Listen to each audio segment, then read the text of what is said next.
Hi everyone, welcome back. Another great video this week. We're going to continue the training that we started last week with the fundamentals of instruction. If you've continued to do your assignment throughout the week, you have done a little bit more research in your aviation instructor handbook, you have used your reference material, and you've started to kind of lay out how you're actually going to present these lessons. Now, you know, the ones that I like to really kind of concentrate on more than anything else is the ability for you to understand what goes into a person starting their training, and then the teaching process. I think the teaching process is a big issue with instructors because they simply just don't know how to teach. So we want to be able to take a person who can pass a private or instrument or commercial check ride and can answer those questions like, what does it take? What do you have to have? What do you have to have to operate PIC of an airplane? And then the applicant would come back and say, well, I need a pilot certificate, I need an ID, a photo ID, and I need a medical. Okay. Again, that's not the way that you answer the question on this check ride. Why? Because those questions are not on this check ride. The odds of a question being directly asked to you like that on this check ride is probably going to be based off something that you just presented to the examiner. Like if you present on the teaching method and the examiner would ask you a question and go, okay, well, what teaching method would you use to teach weight and balance? And then you would give a direct answer. But ideally, you would not want to have that because you'd want to be able to have the instructor level of knowledge and not just a Q&A level of knowledge. That's not the level of knowledge that an instructor needs. You need to actually know what you're talking about. And I think that if you study the different types of teaching methods, if you embrace the different type of teaching methods and you try to use them, almost everything in this book is useful. For a pro instructor. If you're just building time to get to 1,500 hours and then you're never going to pay attention to this stuff again, maybe it won't work for you. But what I can guarantee is this, is that if you're going to be a successful pilot in your life, you never stop instructing. If you go get a job at a 135, eventually you may have to train someone to come on board as a new pilot. If you go to a 121, you may actually become one of the training people within the training department there, and that pays a little bit extra.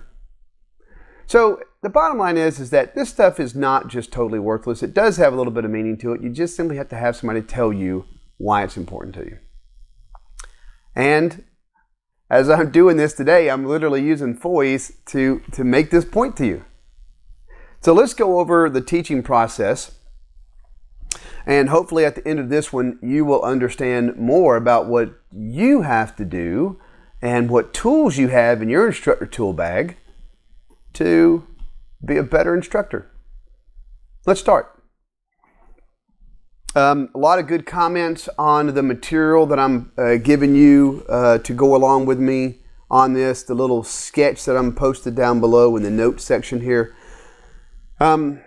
I'm thinking about also putting some other material on this one that will help you with that. So if you find yourself like not really kind of grasping some of the information that I'm saying, or that's kind of confusion, it's really, really simple. You just post a note right below and I will respond to it as I have done with people who've already asked. So just keep asking me the questions, keep asking for clarification, and I'll keep giving them to you. So the teaching process is all about a person who is a teacher. So first off, we have to know is, what is a teacher? Well, a teacher is teacher is to instruct or to train someone, or it could be the profession of someone who actually teaches. So everything that you do in life, if you remember what I told you on task A, that learning is defined as a change in behavior as a result of experience. If you don't have the experience, you're not going to learn. So you have to continue going forward with this experience in order to have that learning. And how powerful the experience is, or the quality experience is going to state how well you actually learn. So, with that being said, when you go to become a teacher, there are certain skills that make a better teacher than just a normal person. And one of the things here that we have is called people skills. Oh, by the way, the acronym here is PAMS. PAMS is the acronym. And let's see here. I'm going to try to put an acronym right there. Hopefully by the time I cut this video, there may be an acronym right there. So let's see how well I do in my editing skills this week. So the first one is people skills. You have to be somewhat of a person that people want to be around. You can't be a complete tool and try to do this job. It's not going to pay real well for you if you're trying to be a pro instructor. It's just not going to work. So you've got to have good skills with people. You've got to interact well with peoples to ensure, with peoples, more than one people, you've got to interact to have these skills. So people skills, the more off the chart they are, the better instructor you'll be, the more money you'll make. And I like that. Assessment skills. How do I know that what I've taught you, you actually know or remember? Well, I just ask you questions. We're going to talk about that in task D, about how to do that, about how to ask questions. So like an artwork to it. And so your assessment skills are key to being a good teacher. Management skills. What are you trying to manage? Yourself? Yes. Your client? Yes. Time? Absolutely. Management skills go really, really deep with being a powerful instructor. And these skills not only have to do with like your personal schedule or your client's schedule, it has to do with other things such as record keeping, such as financial keeping. If you're a 1099 instructor, your ability to manage yourself as an instructor is very important. A lot of skills in this, in the managerial side. You know, over a period of time, one of the great qualities is to be revered in the industry as someone who is called a SME, S-M-E, and that is a subject matter expert. And SMEs are throughout industries, not just this industry. Any industry out there has SMEs in it, and so eventually one day you'd want to tell yourself, you know, hey, I think I'm a SME in this or a SME in that. But to be a subject matter expert means that you know your trade, and that's very, very important. You have to keep moving forward to know that your expertise and your knowledge makes you very skilled, and therefore you may be considered a SME. Well, when we first start teaching, what is one of our biggest tools that we use while we're teaching? Well, the biggest tool that we use is something called a lesson plan. And the lesson plan is a one piece of paper item. And this one piece of paper is a cliff notes, an outline, if you will, about what you're going to discuss in a lesson plan or in a lesson that you're going to present. And every great instructor has really phenomenal lesson plans. On this check ride, in the PTS, it states that the examiner shall judge or grade the applicant on use of lesson plans. And that means that you must have lesson plans. You must have some way in which, when you start teaching with a student, that you actually know what you're talking about. And if you do the lesson plans, that means you've put together the information that you need to be able to teach someone this material.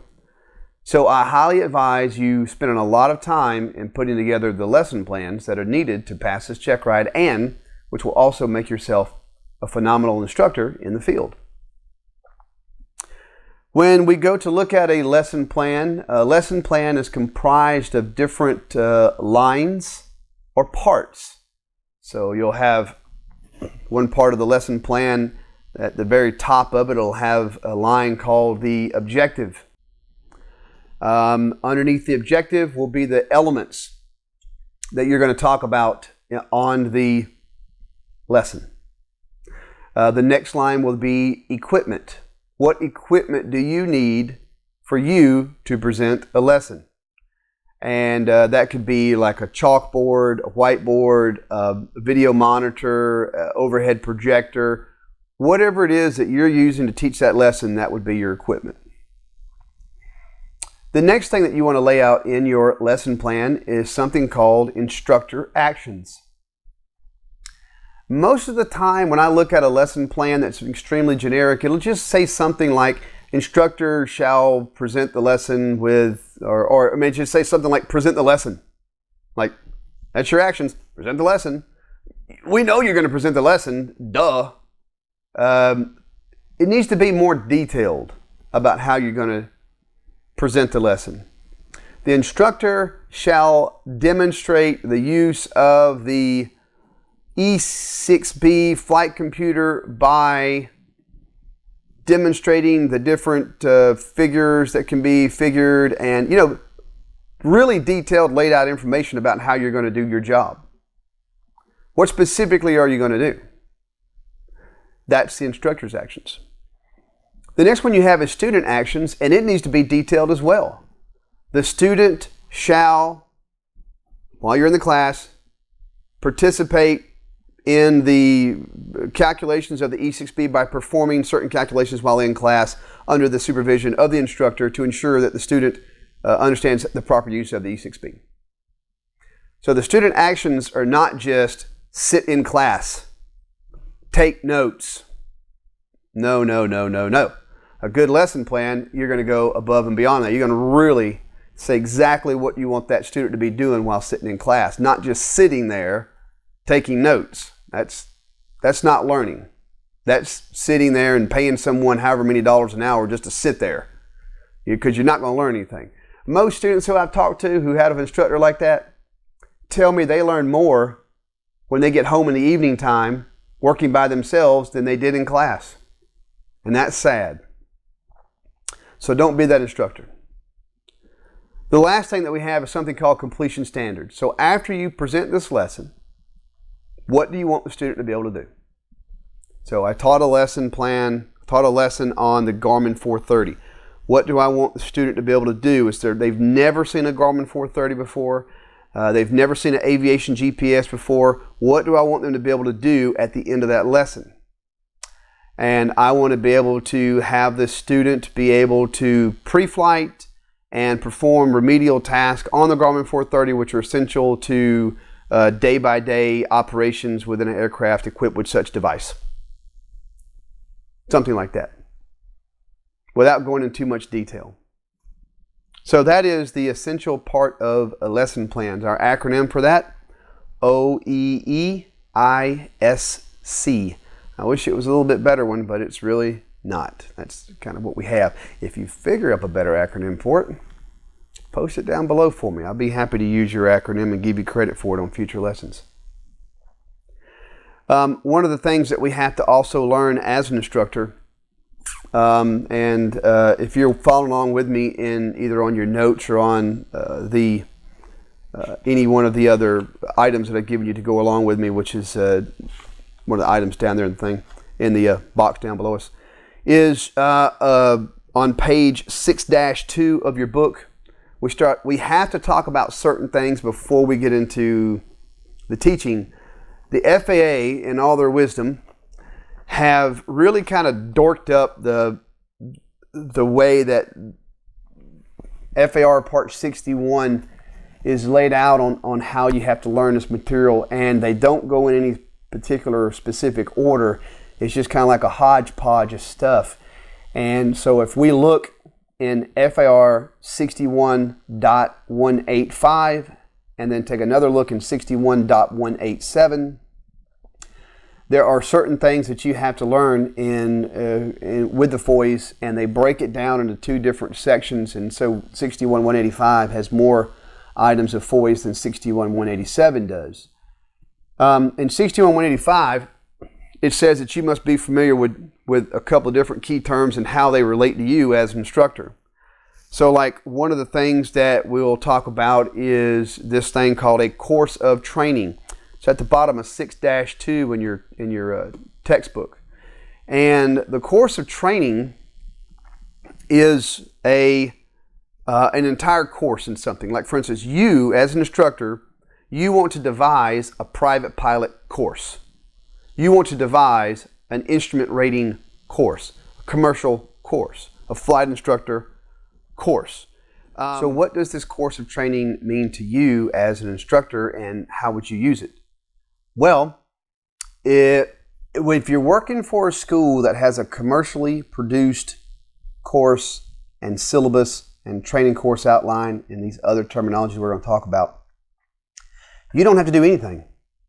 You simply just walk in the door. They say, here's our training course outline. Go teach our course. Pretty simple. You just look down at the thing. Oh, I gotta do this lesson. And it says I take off and landings. Yep, got it. I'll go out there and teach that.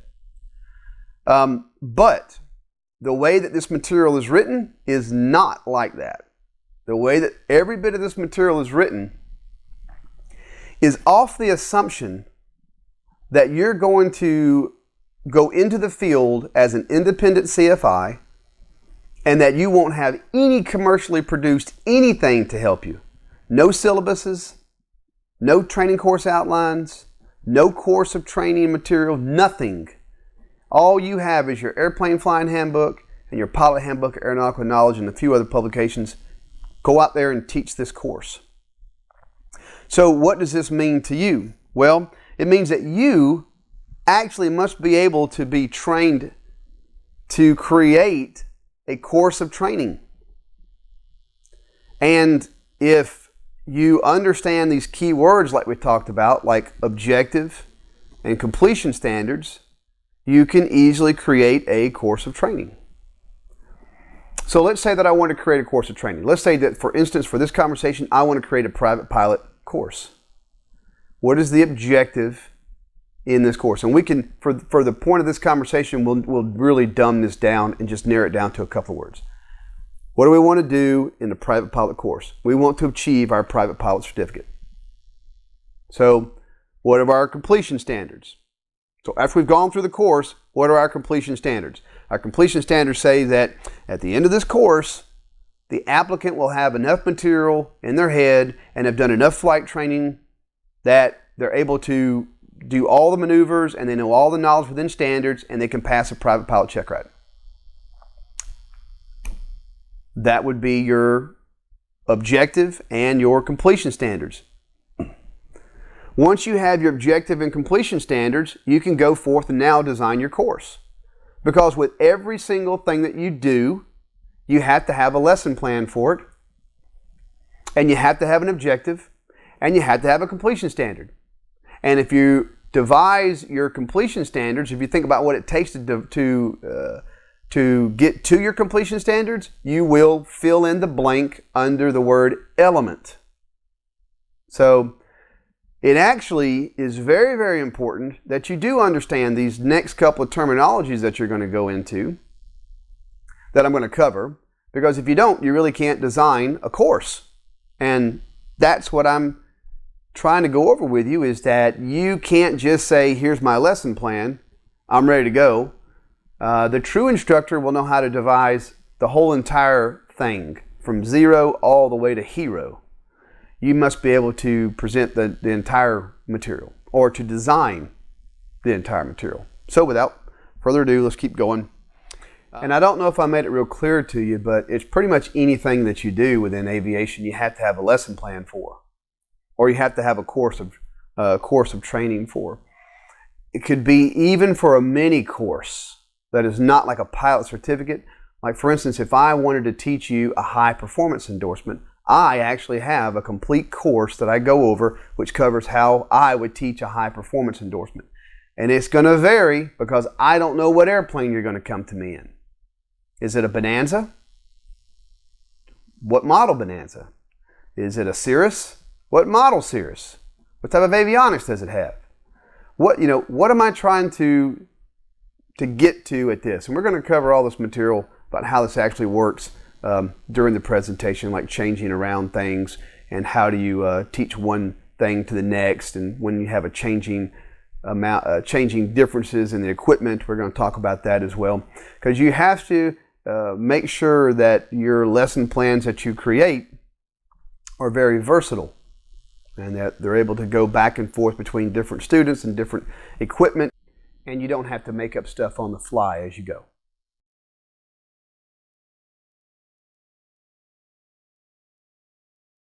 Now, the next thing we'll talk about is something called a curriculum. I honestly don't believe that a brand new instructor would be capable of designing an entire curriculum by themselves. Normally, curriculum is part of a bona fide course that you would go through, like if you were going to go through a big, huge flight school, it has an ab initio course where you go from private all the way to the end of it. That definitely could be a curriculum. But it could also be a collegiate style setting as well, where as soon as you walk in the door, you want to do start at a college and go from freshman to senior. That would be a curriculum. So when you combine private, instrument, commercial, ATP, CFI, whatever, all into one box, that would be referred to as a curriculum. And it can be a combination of certificates and ratings and authorizations. Just depends on what you're wanting to do. But that would be a tremendously large amount of work. As a new instructor, you'd probably just want to start off with designing a course. Okay? But that's what that means is a curriculum. So once we devise our course, which is part of our curriculum, if applicable, how do we know day by day what we do in that course, lesson by lesson, line by line, everything we do? Well, we use something referred to as a syllabus. Some of you have already seen a syllabus. You can buy commercially produced syllabus out on the market that you have. Just about every brand out there on the market produces it. ASA, Jeppesen, Sporties, King, they all have their different syllabus that you use. But again, what are we talking about here? We're talking about you designing your own syllabus. Like, you need to sit down and look at your objectives and look at your completion standards for a specific course. So you're going to teach a recreational pilot course. So you have to say, okay, here's my objective and here's my completion standards. Get ready for the check ride. So on lesson 1, when the person comes to my flight school on lesson 1, what are they going to do on lesson 1? What am I going to talk with them about on lesson 1? And on that lesson 1 would be a lesson plan, and you would have objective and completion standards for lesson 1, and that would build up your syllabus. So you'd have lesson 1, lesson 2, and you may have, of course, you would have a lesson for grounds and have a lesson for flights. So you'd have, in the end, I see a lot of the ones, the syllabuses that I like to look at, they're kind of like split in two. They'll have like a section that's for the ground and a section that's for the flights, and they're in one book. And you can just give that book to your student. You can say, okay, now tomorrow we're going to be on lesson 2. So you see what's required, right? Because it's in your syllabus. So go home and do that. Probably want to talk about it a little bit before they actually go do it. But that's how you would start with your student to use a syllabus. And it's a very, very powerful device, especially for the adult learner. The adult learner wants to know what's coming next. I have heard that over and over and over again before I actually got the drift. With people kept telling me, well, what are we going to do tomorrow? And I'm like, well, just calm down, and tomorrow's not here yet. Just, what are we going to do next week? Man, we ain't got past the day yet. What are you worried about next week for? Well, because they want to know. And I guess the best analogy I've ever heard with that is, I don't mind you putting me in the dark room as long as you give me a good idea where the light switch is. And I guess that works for people. Some people just want to look ahead and see what's coming, and that's perfectly acceptable. You can't stop your client from doing that. I mean, you're going to be on them. You have to pull back those reins to try to get them to slow down, but you're not going to stop them. If you've got an overachiever student, they're going to be out there. They want to look at every single thing But as we go through the teaching process, we'll learn how to keep the reins on them. The training course outline, also called a TCO in the industry. Normally, you only see TCOs at a bona fide flight school, what we refer to as a 141 flight school. You'd have a training course outline. And this contains a little bit more in-depth content for a particular course. And it would contain things like super in-depth detailed for the client. The client would look at a TCO, or the FAA would look at a TCO, and they want to see very certain things, like what are going to be the cross-country routes that we're going to use during this course. How long is the runway and how wide is the runway that we're going to use at our principal airport for this course? Do we have gas, fuel for the airplanes at this airport? What time is the gas available to at this airport? What are the weather minimums for flights on solo, on dual? All these things would be labeled into the training course outline. Also in these training course outlines, it gets your 4 heavy hitter things which must be in a TCO. One is your statement of objectives. So we want to know, like, what is this course saying? What are we doing? What are we trying to do with this course that we're trying to present? Any teaching aids that must be done. Like, for instance, if you have a writing board, you need to have a sketch out of the room and put where the desks are in there, and where your podium is, and where the whiteboards are. Do you have a projector in there? So you have to give a description of all the training aids that could be used. Every desk, every chair in the room. The FAA wants to see every bit of that stuff when they go through the approval process. Definitions of any assessment criteria. How am I going to assess them? Is it going to be satisfactory, unsatisfactory, incomplete? Is it going to be 1, 2, 3, 4, 5? Is it going to be A, B, C, D, E, F? I don't know. Got to see. We'll look. You'll write that in. And any indications of desired outcome. So, of course, that would be your completion standards and how you would do that. But what is the desired outcome of the course, and how would we take care of that as the school, or the bona fide school, the 141 school? 142 schools, they use a different terminology a little bit, but 141 schools all say TCO. So, I think the biggest part of this lesson that we're trying to get to is, or the teaching process is how do we actually prepare the lesson? So before we get to that, this is a great time to take a pause, take a break, and we'll come back and we'll talk about how to do the lesson. Okay. So when we go into lesson design, we have to talk about how we're going to prepare the lesson. So if you remember earlier, I told you about the acronym that we use when we were looking at a lesson plan, OEEISC. So our very first thing is to look at the objective and then look at the completion standards. If we look at the objective and we devise the objective and we devise the completion standards, almost everything for this lesson will just fall directly into place. So I'm telling you right now that if you're worried about creating lesson plans, you should not be. Because they're very, very easy, and I'm going to show you how to make them very, very easy. I'm going to show you how to make it like a generic one, and then you are going to use your own personal experiences and your own personal know-how to add to your lesson plans to make them pop for you, who you are going through this. Okay? So first thing we must do, get that objective and get those completion standards. There are, in the book, it lists 2 different types of objectives. It lists a performance-based objective and a decision-based objective.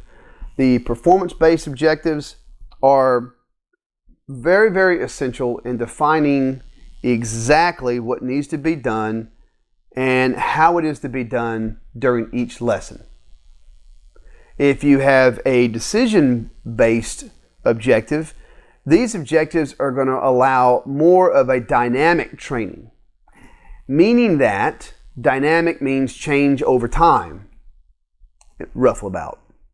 And so that means that when you present this lesson to someone one time, you can maybe present this lesson either a couple times to the same student and it's never the same one, or you can present it to students over a period of time and you may never get the same response.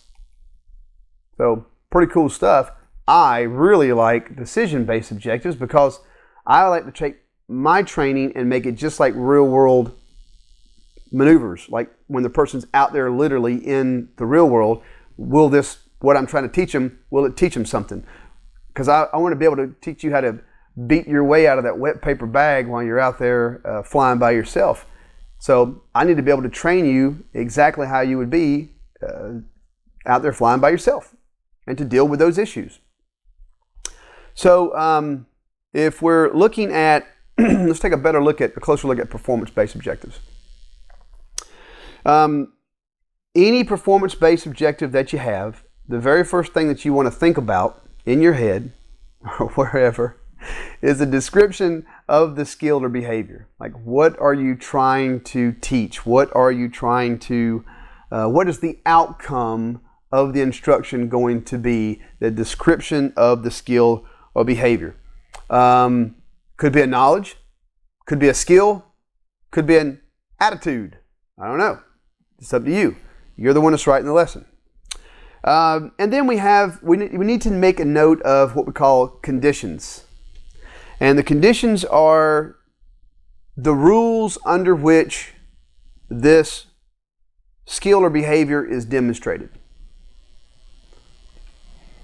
How is your student going to demonstrate that they know this maneuver, that they know this, how to do a weight and balance, that they know how to do a performance chart, that they know how the pedo and / static system works? Okay, what are the conditions? And then you have the criteria, and that's going to be the standards that actually measure the objective. So how am I going to tell a person, yes, you've actually learned today, I'm very satisfied that you've learned about the Garmin 430 because you were able to do this. So I saw you do that, and so I know it took. I know the information took. So you want to have that description of skill or behavior, the conditions, and the criteria figured out. If you do that, very easy to design that performance-based objective. The decision-based objectives, on the other hand, like I told you before, pilot judgment, ADM, wonderful, wonderful, wonderful items for doing that. And we often use this with what is referred to in the industry as traditional task and maneuver training. Task and maneuver training refers to you doing something, but it's just like show me this, like a diversion. You normally just say, okay, divert me there. And they just do it. Instead of actually saying the very first time you show it to them, the next time you ask them to demonstrate it again, but the third time you're like, okay, I don't feel too good, we need to divert, and then let them pick. Hey, there's weather out in front of us. Let them divert. Hey, it looks like we're going to be running out of fuel. What would you do? And then have them divert, or whatever. But have them have more than just one road to take. If they only have one Y in the road, they only have this choice or that choice. Not very good. So why is a lesson plan good? Why is it a good thing to have? Well, if you have a good lesson plan and you use it properly, it will have a very wise selection of material. And this wise selection of material helps to eliminate a lot of unimportant details that you don't need. If I were going to present a lesson on pedostatic system, maybe just a couple of bullet points I want on that in the elements of that lesson plan is just overview of the system, pedo mast, static port, the different instruments in there, altimeter, vertical speed, airspeed indicator, and then errors in the system. That may be like the entire thing. Can I properly present a lesson with just those 6 or 7 things that I said? If the answer is yes, then that's a wise selection of material for you. And that's how short these lesson plans could be. It's up to you to actually find out how you're going to do it, and that's where the instructor actions come into place. The lesson plan that you have should give due consideration to each part that you want to talk about. And that is in regards to time and material as well. So you want to give due consideration into whatever you're going to be talking about. Probably one of the top choices for me is it will aid me in presenting efficiently. I have to have a lesson plan to go off of. Right now, I am literally going off my lesson plans to teach you this. If you'll notice, I'm not looking down at my lesson plan a lot. I just look down at my key bullet points and then I go back to you and I talk. So I'm actually using my lesson plans to present this information to you. So even the best of the pros should always use a lesson plan to get their point across. You want to make sure that your lesson plan is going to be tied in to the objective at some point. Meaning that there will be lesson plans that will cross over one another, and you want to keep your lesson plan in check with the course that you're doing. Like for instance, you would not want a lesson plan on takeoff and landings in the instrument phase of training. You wouldn't want to talk about DME arcs in the private phase of training. But you also want to be able to understand how, if the objective is to get to your private pilot certificate, does this lesson adhere to that? And you may have some crossovers. Like for instance, is safety lesson plan important when we're talking about takeoff and landings? And the answer is yes on both those. So, probably one of the biggest ones for you guys starting off is a well-written lesson plan will provide inexperienced instructors with confidence, which means that when you go into your check ride, if you've already got everything you want to talk about in your lesson plan, it should be a cakewalk, folks. It should really, really, really be easy for you. So, and probably the one I like most out of this group is it provides uniformity of instruction. So I'm always going to be like adding little things to my lessons. I know I always teach these things the same. It's very uniformed. But sometimes when I'm learning things, I'm actually learning them in the class with students. My student may say something. I'm like, I'll say, man, that's an excellent way to say that. And then I'll write it in on my lesson plan. And then, of course, the next time I teach, I add that to it. And it provides more of a uniformed area, a uniformity of instruction. And I'm going from client to client and client and giving them the same information, maybe even a little bit more. So this is good stuff. And that's the good qualities of a lesson plan. Now, when you're preparing a lesson plan, so you're sitting down, you've got this stuff, you've almost started with your OEEISC, right? Think about some of these things that I'm going to talk about in this list when you actually go to prepare it. One is that your lesson plan should have certain qualities to it. And so characteristics of a well-planned lesson, your lesson plan would have unity, or a unified segment of instruction. Now, this is just a real fancy way of saying that you want to use every single thing you can at your fingertip, every instructional style that you can use to make this a holistic, complete lesson. If you're going to teach a lesson plan on weight and balance, it would not be a unified segment of instruction if you never showed them a weight and balance form. So you want to bring in everything you can possibly bring in to make this a very well unified segment of instruction. The next thing is content. Now, even on lesson 1 in the ground portion, you can actually, and even the flight portion, you can use content, where content is defined as use a little bit what you talked about before or what they know already versus what you're teaching now. So you add a little bit on to what they're talking about. So even a person knows a little bit about how to drive a device, a machine. They can take their car and they go like that, the airplane goes that way. A Their car goes that way. But in the airplane as well, when they do that, the plane goes that way. But what they have to understand is that when they do that and establish the proper bank angle, they have to come back to this position.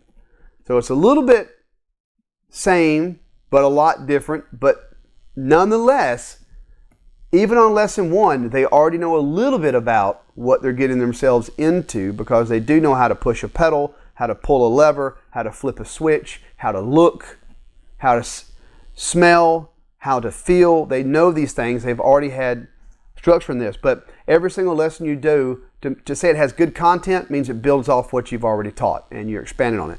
Laying down that solid foundation and building your house up from there. Lesson plan should also have a certain amount of scope to it. You can imagine looking through a rifle scope and seeing the picture in the rifle scope. You don't see the whole entire world around you. You don't see the whole entire what you're looking outside of the scope. In your lesson, your scope needs to be extremely narrow, because this is such a technologically advanced technical trade. You have to make sure that what you're giving to your student is not too much for them to handle. Like my most favorite expression in the world while teaching this information, trying to put 10 pounds of crap in a 5-pound bag. You can't do that, and that's the scope thing. Practical. What does that mean for practical? Well, ground lessons will differ from flight lessons, and there's some things that you would need to teach in flight that you probably can't do in the ground, unless you have certain means to. So is it practical to teach the pre-flight inspection in a ground setting? I think you could. Would it be as effective as looking at the airplane? I think it could be. And now some of you right now like, Todd, nothing can take the place of an airplane while you're pre-flighting. But here's the deal. What if I told you that my lesson plans for pre-flight were so incredibly practical that I actually, over a period of years, took pictures of when the airplane was not in an airworthy condition. And I compiled that into a PowerPoint presentation. So when I went out to the airplane to go fly, went 15, 20 lessons, and we found no squawks on this airplane. How is this student ever supposed to know what this stuff really looks like when it's not airworthy? How do they know what an underinflated tire looks like if they've never seen an underinflated tire? How do they know what the brake pad's thickness are supposed to be if they've never seen a brake pad that didn't meet the thickness?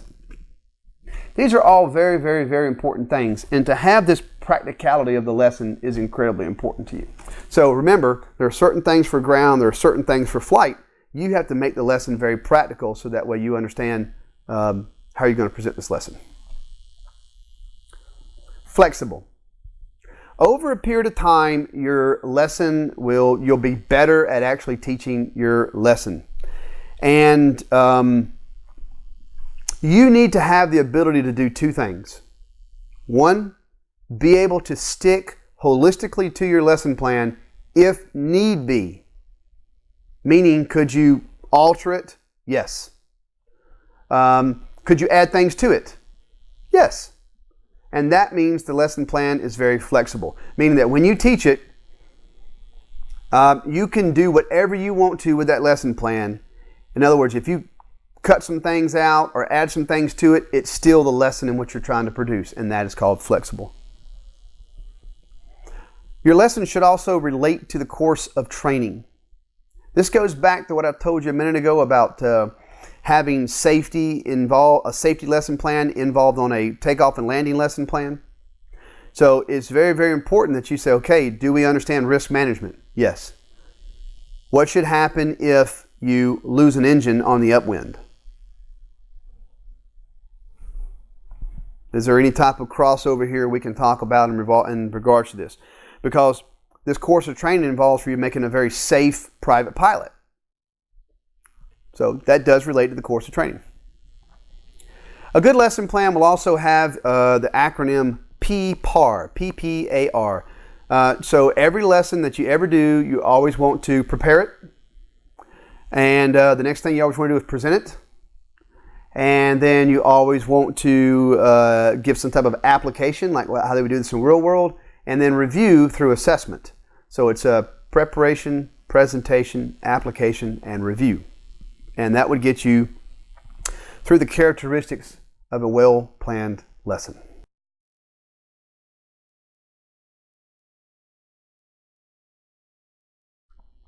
Now we're going to talk about how we're going to organize this material and use it as an instructor.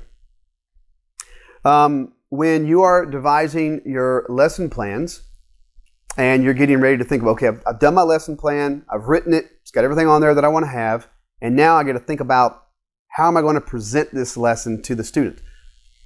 I honestly think that nobody has a problem with creating lesson plans. They have a problem with creating professional lesson plans, but just a lesson plan in general, it's not really a big issue. You can almost just like copy the PTS down on a piece of paper and you're like, there's your lesson plan, let's go to the next one. And I'm going to show you how to do that. Stick with me, I'm going to show you how to do all that stuff. But in regards to actually using the lesson plan and standing in front of a group of people or standing in front of an examiner and opening your mouth and logical sequence of events come out, logical things come out of your mouth, that's not a norm. People need help with that.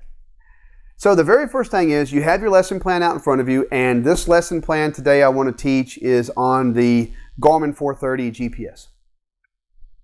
Whenever I do any type of lesson plan, I always want to have my introduction, which is composed of my ammo that I want to have for the lesson. AMO is an acronym, A-M-O. Attention, motivation, and overview. So the very first thing I want to do in my introduction is get the attention of the person. I want to make sure that they're like ready to listen to me, and that this lesson is going to kick off with a bang. So here we go. So here's my introduction for the 430. Like, hey, have you ever used a GPS in your car or on your phone to navigate someplace? We actually have the same technology in our planes, except they're just a lot more sophisticated and they do a lot more than what the ones that you actually have. Now, we can't find restaurants and gas stations, but we can find things like airports and navigational aids and stuff that we need out there. And it does show us certain things, like certain GPSs will actually show us like the obstacles of things so we don't run into them, and may actually provide us with a warning that another airplane is coming at us. So ours are very, very versatile. And if we know how to properly use this, what I'm about to go into is the motivation. I just said attention, here's my motivation. If you know how to properly use this, the good thing about it is you'll probably never get lost, which is a wonderful thing. So knowing how to operate this GPS is going to be a very, very, very big, it's going to be a very good thing for you, because you won't get lost. You'll see other airplanes coming at you. You'll know if you're going to run into something, and it's almost somewhat entertaining while you're in there, because you can play along with it while you're flying, kind of if you're bored. So there's a lot of good things about having this GPS. And the last thing in ammo is the overview. So we talked about the tension, we talked about motivation, now overview. And so in this lesson on the Garmin 430 today, we're going to talk about certain things, like first off, how do we power it on? And we're going to talk about how we pre-flight that 430. Just like we pre-flight the airplane, we must pre-flight the 430 to make sure it's airworthy before we actually go flying. And then we're going to talk about some basic items with it, the buttonology, the bezel keys, the knobology, what all these buttons and knobs and stuff do on this device. And at the very end of the lesson, you're going to be able to be a beginner user for the Garmin 430. And then I would present the lesson. The next thing I want to think about in my lesson is how I'm going to develop the lesson, like the time as I go to talk through the lesson. What series of events am I going to go through? Let me explain. I could use a couple different techniques the book outlines for. One's called past to present.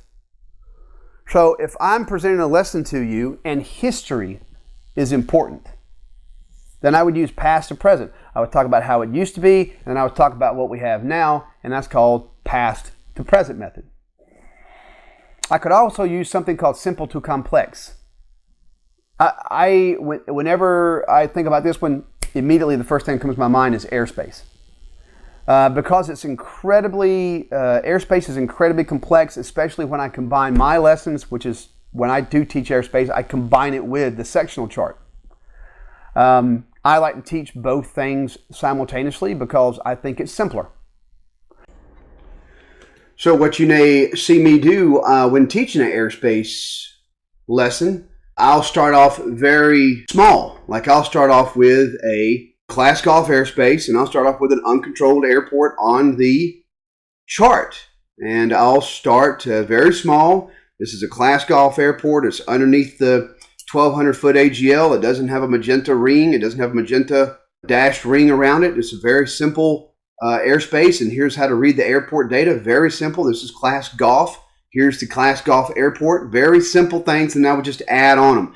Here's a magenta shaded ring. Here's a dashed magenta ring. Here is the class Delta. Here's the Charlie. Here's the Bravo, and I get progressively complex and more complex and more complex as I go. Then you also may have things such as like known to unknown. So I want to teach something that my student already knows or that I've already presented to them, like rectangular course, for example. I've taught them rectangular course, and what can I show them now? Well, I can show them the traffic pattern. I've done slow flight. Now what? Well, now I can teach them a short field landing or a better approach type system because those two things are related to one another. What about the type of thing called most frequently used to least used? Well, you know, back when I started, there wasn't a lot of GPS tech. We taught like the LORAN, old LORAN, and we taught NDB. That was the least frequently used. And then we talked more frequently used last because that's what we're going to end up using for the whole thing, which was the VORs. And so nowadays we teach the most frequently used, which is now GPS, and then we teach the VORs because they're the less frequently used. And so that is going to take us through the different ways that we can present. After we present the lesson, then we have to wrap everything up. We have to conclude, and we go through what we call the conclusion. Remember the intro we did? Now we do an outro. So on the outro, we also do three things. On the intro, attention, motivation, ammo. Attention, motivation, overview. We've got to have our ammo. On the conclusion, we want to give our conclusion. We want to check our lesson plan, and then we're going to ask the examiner, do you have any questions? So it would sound something like this. In conclusion, blah, blah, blah, blah, blah, blah, blah, blah, blah. Let me check over my lesson plan to make sure I talked about everything. And do you have any questions? And that's how you're going to end every single lesson with the examiner. 1, you're going to conclude it to make sure you've told exactly what you need to tell. 2, you're going to look down at your lesson plan that you've worked so hard on to make sure you've done the right thing. And that's going to ensure that you actually said everything you want to say. And then 3, you are going to ask the examiner, do you have any questions? Why? Because that states that you are actually finished with what you want to say. The next thing we're going to get into here is the different type of training delivery methods. And here is the acronym here for this. I wish I had something a little bit better for you here, but LGECCD. Maybe you can put that into a series of words that would work for you and pick a word for each one of those and come up with an acronym or an acrostic that would help you with that would be good. But our first one we're going to talk about is the lecture method. The lecture method is a very, very great item for introducing new ideas. We love it for introducing new ideas. It's a good way to summarize new ideas. It is good for showing the relationship between what we refer to as a theory and the way that we actually practice it, and re-emphasizing main points of a lesson. Those are all very good things of the lecture. Inside of this acronym, this LGECCD, we have another acronym. The acronym here is IB-FIT. And these are the different type of lectures that you can do. Let's talk about each one. The first one is called the illustrated talk. And the illustrated talk is where you are using some type of training aid to walk you through the item. So illustrated talk could be something where you're some type of training aid. Let's say, for instance, you want to talk about weight and balance. And so you have the weight and balance and you're showing the weight and balance and you're using visual aids to convey that message. Without the visual aid, the message would not be as well received. Then you have something called a briefing. And you know what these are. Every time you've been flying, you know, you got the pre-flight briefing and the post-flight briefing, right? Right. You need to, because that's a pro instructor who gives the pre-flight briefing and the post-flight briefing. And if you're not giving the pre-flight and post-flight briefing and you're an instructor, you're doing a terrible job. You have to tell them what you're wanting to do, and you have to tell them how they did. And you have to give pre- and post-flight briefings, or the briefing. And this is very clear and concise, direct facts is what you have to take home from this. The next one is called the formal lecture. Now, the formal lecture is probably like somebody like Tony Robbins or something, somebody you would go to actually see and pay money to go see. Very, very, very, if hardly any interaction with the client during these lectures. And then you have the, after the formal lecture, you have what they call the informal lecture. So the informal lecture is given in a somewhat formal environment, but the speaker has a lot to say to the audience, but in a way of saying, how many people would say that they've been on an airplane before? And that's basically it.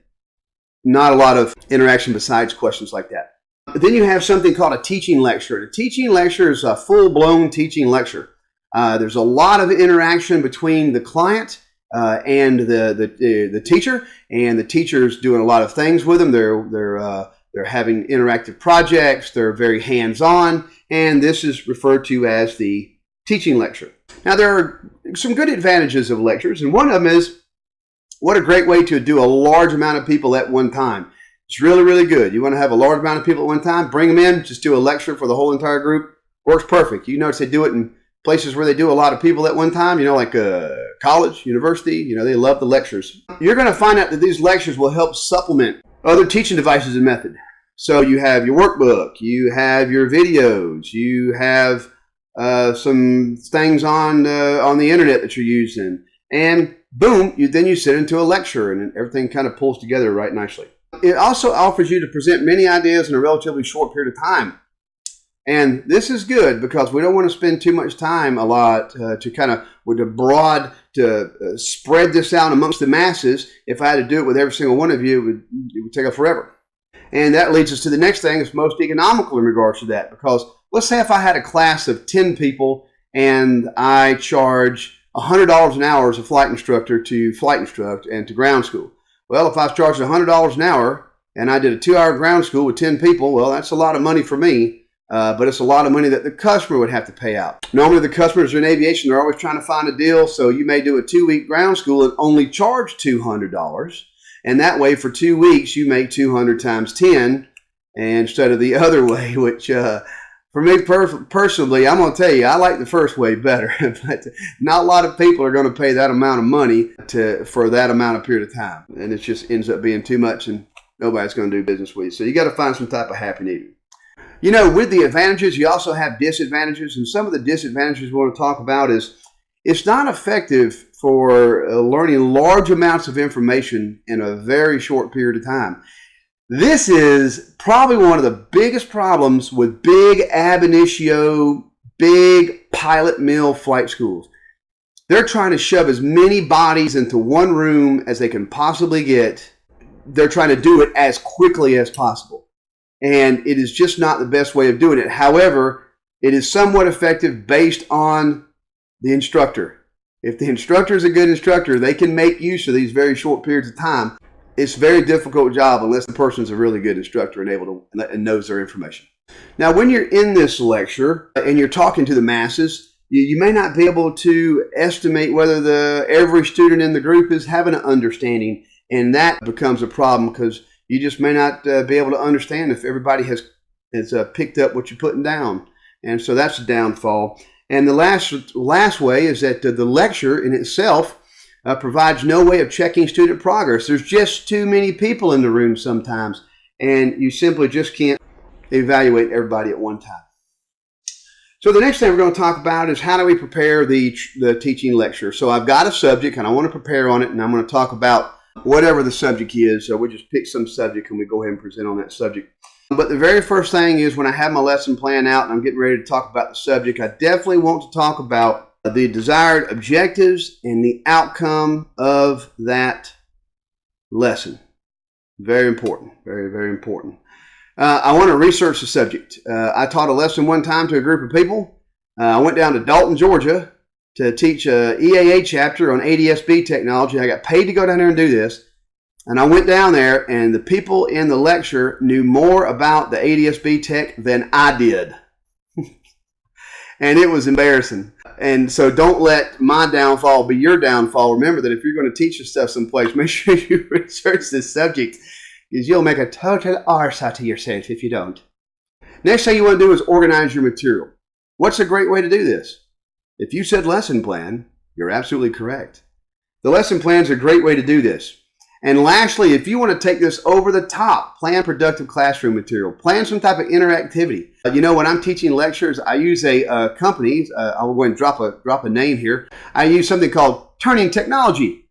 And Turning Technologies is a little clicker, so I don't like to do PowerPoints, but I do like to have stuff on boards. But Turning Technologies is a PowerPoint embedded program, which I can put this material inside of these PowerPoints, and I can have interactive slides with my customers. I can make them download the app on their phone, or I have these little clicker cards I can give to the clients, and they can interact with me during the presentation. So absolutely positively, you can make this interactive if you want to. One of the biggest things in the lecture is going to be suitable language. You want to make sure that you sound like the highly professional that you are going to be during these lectures. And so one of the things that you want to do is use simple words. Don't go overboard with words. Remember, this is a very technical subject area, and you don't want to go over somebody's head when you can actually just say what you're supposed to say. No vulgarisms. The classroom is not a place for the instructor to use profanity. It's very unprofessional, and it sounds unprofessional. And if you ever hear yourself being recorded and you hear yourself cursing, it sounds really unprofessional. How do I know that? Guilty as charged. I didn't know about it until somebody recorded me one day and I heard myself using some profanity. I'm like, wow, I can't believe I was talking like that. So again, don't let my downfalls be your downfalls. Listen to me. I'm trying to help you. Define any technical terms. If you have something that's a very technical term, you want to tell them what it is. I was giving a class one day on the pedo static system. And I didn't realize, what I was talking about was a technical term. But one of the students, I was talking about the pedo and static system, and I said blah blah blah blah blah, altimeter, aneroid, wafer. Adult learner in the back of the class. Yeah, adult learner, you got a question? Adult learner said, yeah, I got a question. What's aneroid? Aneroid, I don't know. I think that's maybe the type of phone I have or something. I'm not really sure. And he said, yeah, I really want to know what that means. I mean, I kind of got an idea what wafer is, but I have no idea what aneroid means. And I had to go look it up. I didn't know what it meant. So come to find out, I learned something new that day. Aneroid wafer means dry barometer. Go figure. That's what it means. Dry barometer, because we can't put a mercurial or mercury filled barometer inside the altimeter, so we use air. Isn't that something? Learn something new every day, don't you? Use specific rather than general words. We've already talked about this, using very specific words rather than general. Don't say things, like we said in the flight, no, give it a little bit of power or hold the nose up a little bit. No, you got to be very specific. Don't use any general. So in the classroom, think about that same exact thing. So the next thing we talk about is the different types of delivery that we could use. One of the first type is reading from a manuscript. We could recite from memory. We could speak extemporaneously from an outline, or we could speak impromptu without preparation. I think the best one to use in this particular aspect would going to be speaking extemporaneously from an outline, where our outline is our lesson plan. Okay, so those are different ways that you can have the delivery. Use of notes. Is it okay to use notes? Because I want to tell you, when I see a lot of people buy lesson plans over the market, they have like a really, really, really weak lesson plan followed by a lot of notes.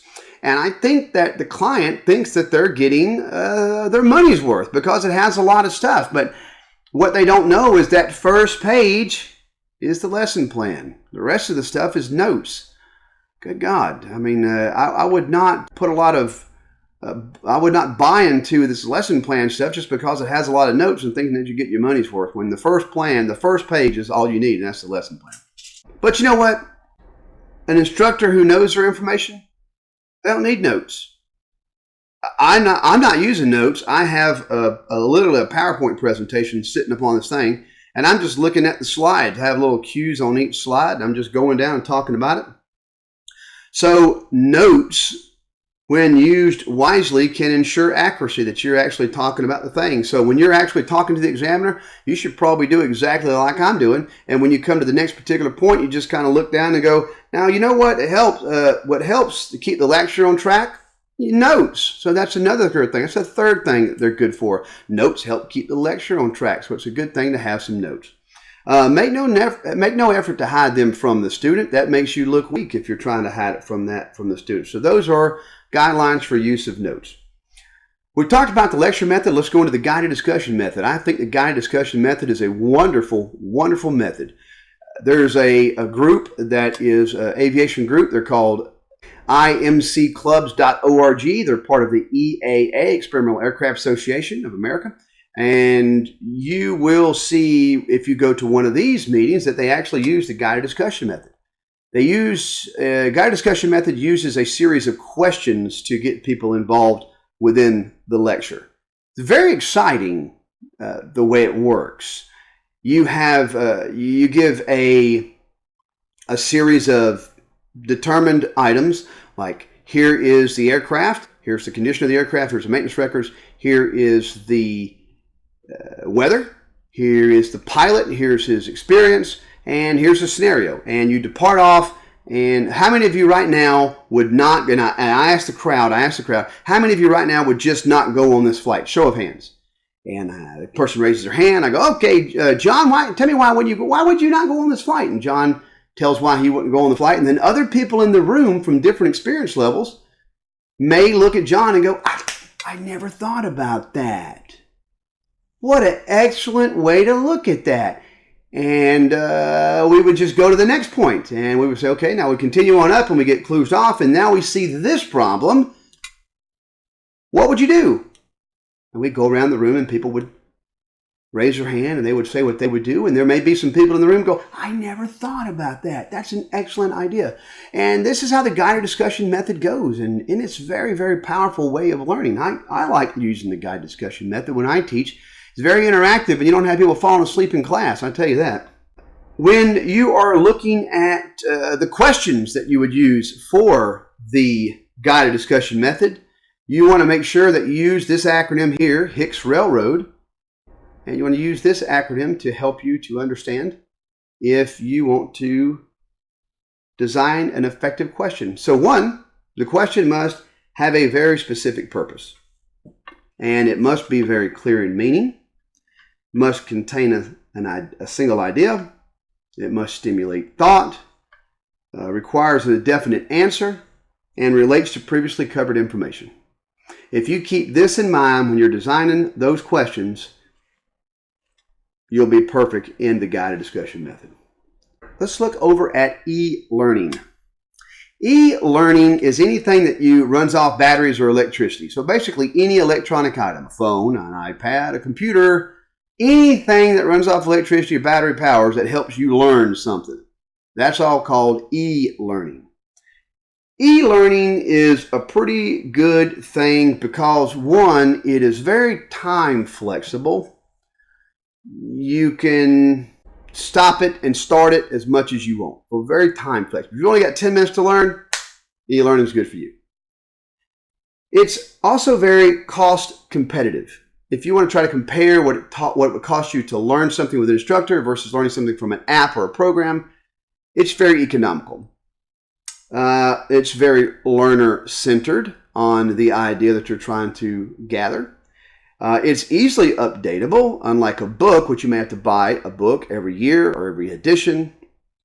And accessible anywhere and in any time. People like that. You can study anywhere you want. You name it. You can lay in bed, you can study. You can be on break at work and study. It doesn't matter. You can even pop it into your Bluetooth it in your car on the way to work, and you can listen to it there. It's all e-learning. Very, very good stuff. But it also has some disadvantages too. One thing about this e-learning is there's a lack of peer interaction, and sometimes that's actually pretty bad for people. So I would look out about that. Sometimes it can be difficult for the instructor to control because the person can use it anytime, anywhere. The instructor's not there making the best use of things. It may also be difficult in finding good programs or apps for the subject material. It's amazing how I do a lot of training in Seminoles, Piper Seminoles, and Archers and Sky Chickens, Skyhawks. There's a great systems app for the Seminole, but there's no systems apps that are worth a dang for the Cessna and the Archer. And I'm like, man, what's crazy? Which is the more common of the three? Well, the Cessna and the Archer. Why is there a full-blown systems app for the Seminole but not one for the other two? It makes no sense. I need to call that company and tell them to put something together for that, because I would pay the money to have an Archer systems app. Wouldn't you? Wouldn't you pay the money to do that? Expense of the equipment should be a big thing too. Expense of the equipment. Somebody may not be able to afford an iPad or a computer or somewhat. And you may actually have an instructor or a student.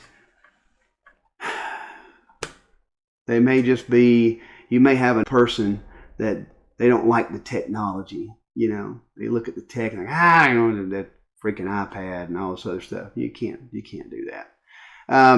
But then again, you may also have some young people that may be technically disadvantaged as well. So you want to make sure that you understand that this e-learning may not be ready, may not be good for everything. I don't think anybody takes the place of a real-life flight instructor and ground instructor. So in addition to e-learning, you have computer-assisted learning. And the computer-assisted learning is hands down, it's just anything that uses a PC. Our biggest one, the simulator. Simulator is like our biggest computer-assisted learning device is the PC. So that's what we mean by computer-assisted learning. Cooperative or group learning, really, really good. If you put a lot of people or put people in a group, you're going to see some wonderful things.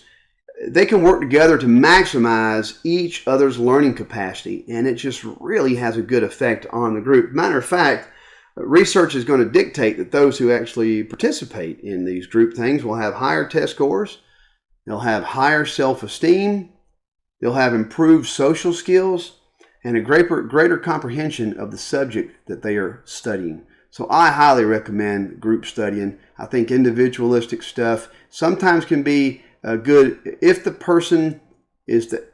Some people just they can't learn with other people. They got to do it by themselves. No two students learn alike. We've already talked about that, and that's acceptable. But from a statistic speaking, it's much better than the norm. One of the common ways, most common forms of teaching in the aircraft, and when we're teaching guided things within the classroom, like weight and balance, nav logs, and performance, is going to be the demonstration performance method. In the demonstration performance method, we have a set of steps here that we see here. It says the acronym is EDSIE, E-D-S-I-E, and that stands for instructor is going to explain. So I'm going to explain how to do the maneuver. Where would I do this? Preferably in the classroom. And then I'm going to go out to the airplane, or in the classroom, I want to demonstrate how the stuff is done. So demonstration is the next.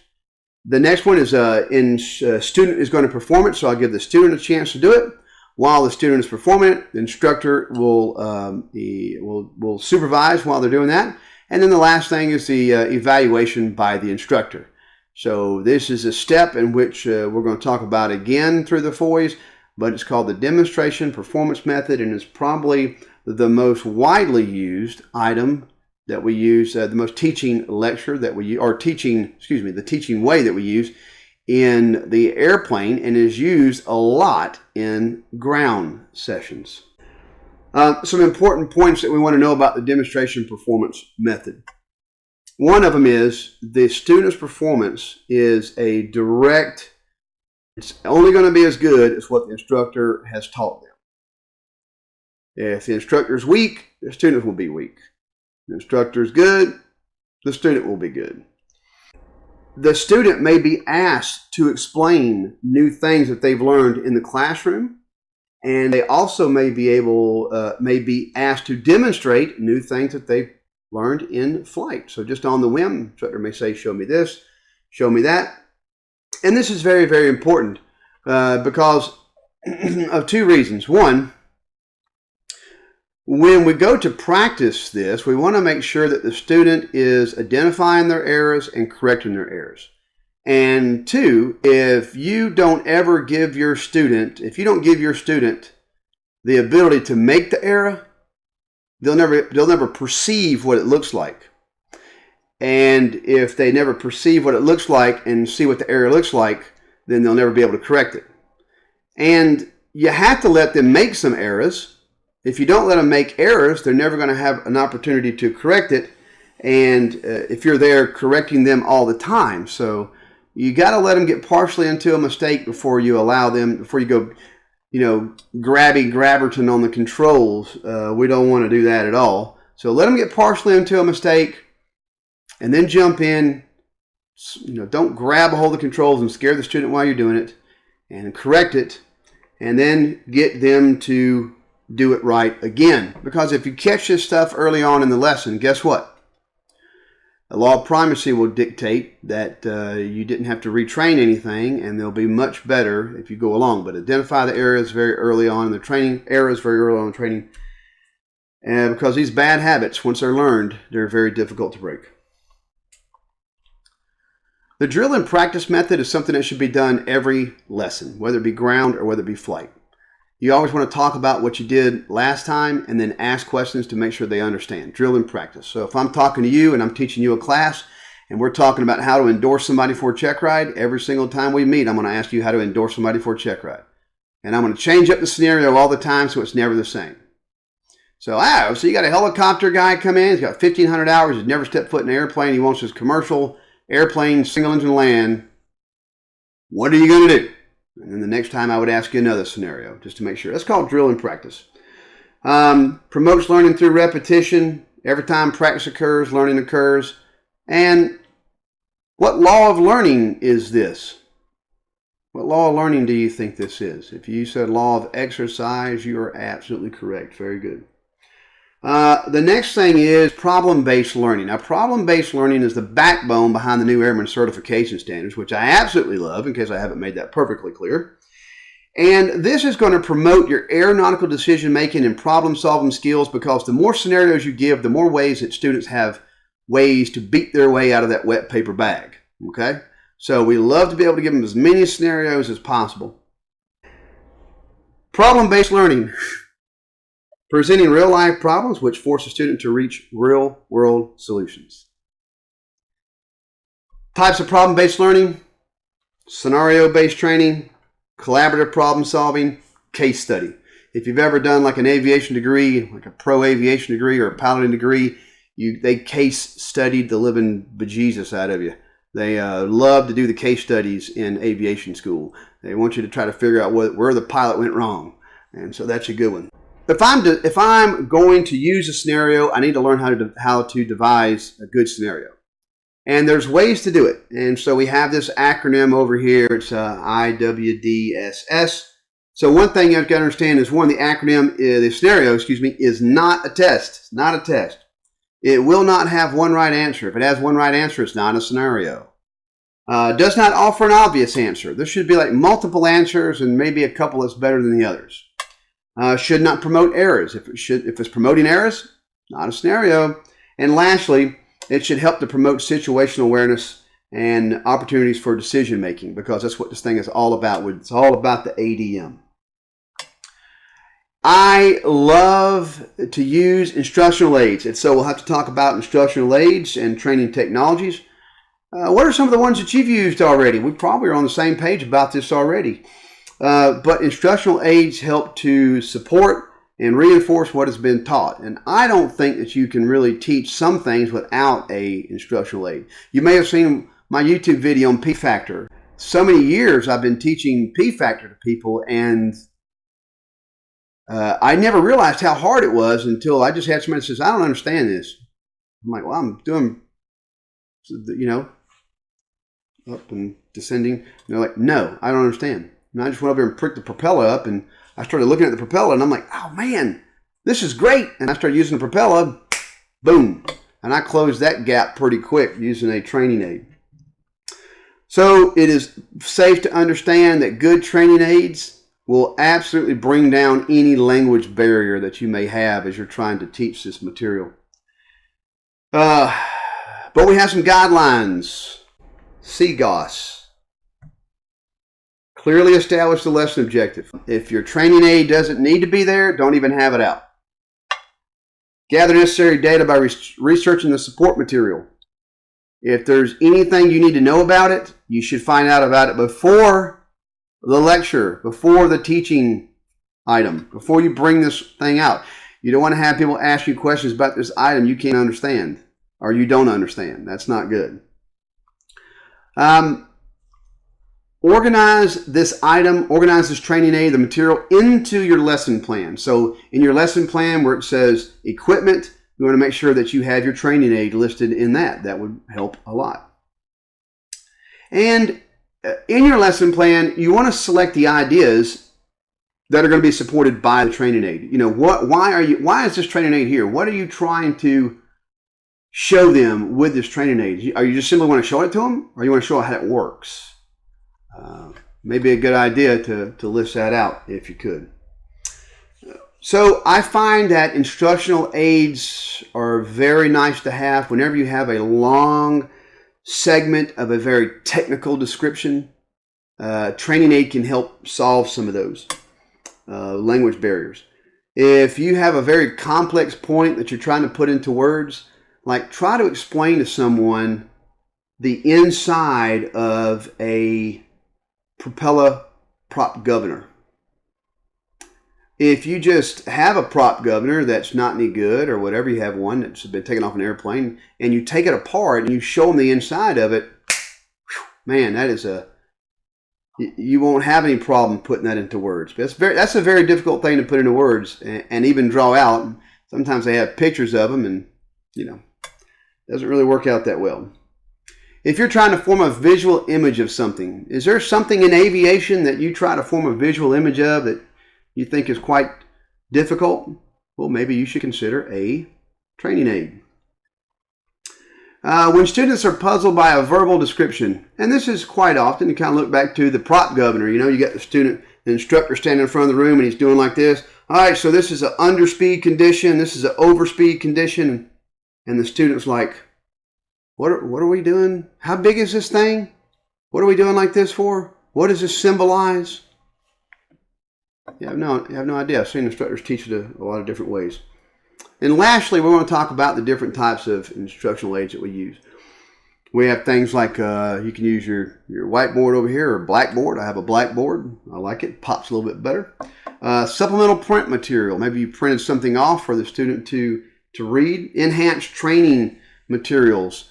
Enhanced training materials are used by a lot of flight schools nowadays. They'll have an integrated system within their computer-based system that they use for their clients and instructors, and it'll basically an enhanced training material would be that you have like a lesson and it has everything on there for the student to know and everything on there for the instructor to know, and that's just simply, that in itself is simply just called enhanced training materials. You may be able to click on links and they go directly to an FA publication. Multiple different ways it's interactive between the student and the instructor. Videos, computer-based learning, models, mock-ups, cutaways, and nothing takes the place of the aircraft. So in conclusion, today we have talked about the teaching process and how we must understand the teaching process as instructors in order to better serve our client.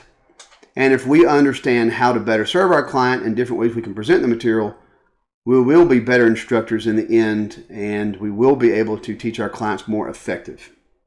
Let me check over my lesson plan. Do you have any questions? So this is a little late. If you're tuning in here on my Patreon account, I was supposed to post this video last night. I had some audio issues. As you can see here, I have my new microphone. I had to go buy a new microphone. I stepped on my lavalier cable and broke it midway. So you may actually see some things a little bit different on my desk. But I do have this high-tech microphone. Hopefully the audio quality is going to be a little bit better for you. Anyway, thank you very much for joining me again. Without you, none of this would be possible. I love talking to students, and I love working with instructors to make them better in what they do and try to show them easier ways to make things in their industry, because like I've said 100,000 times before, none of this is difficult as long as you have a good instructor. I'm Ty Shunner with CFI Pro, and I'll see you next time. Bye-bye.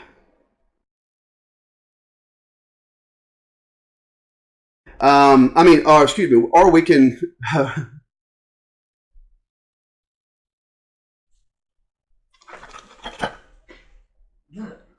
And scenario-based training is a form of... Calling with Alexa is not supported on this device. You can use the Alexa app instead.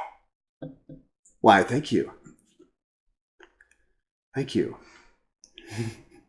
I don't think I called on her, but she's helping anyway. So, moving on.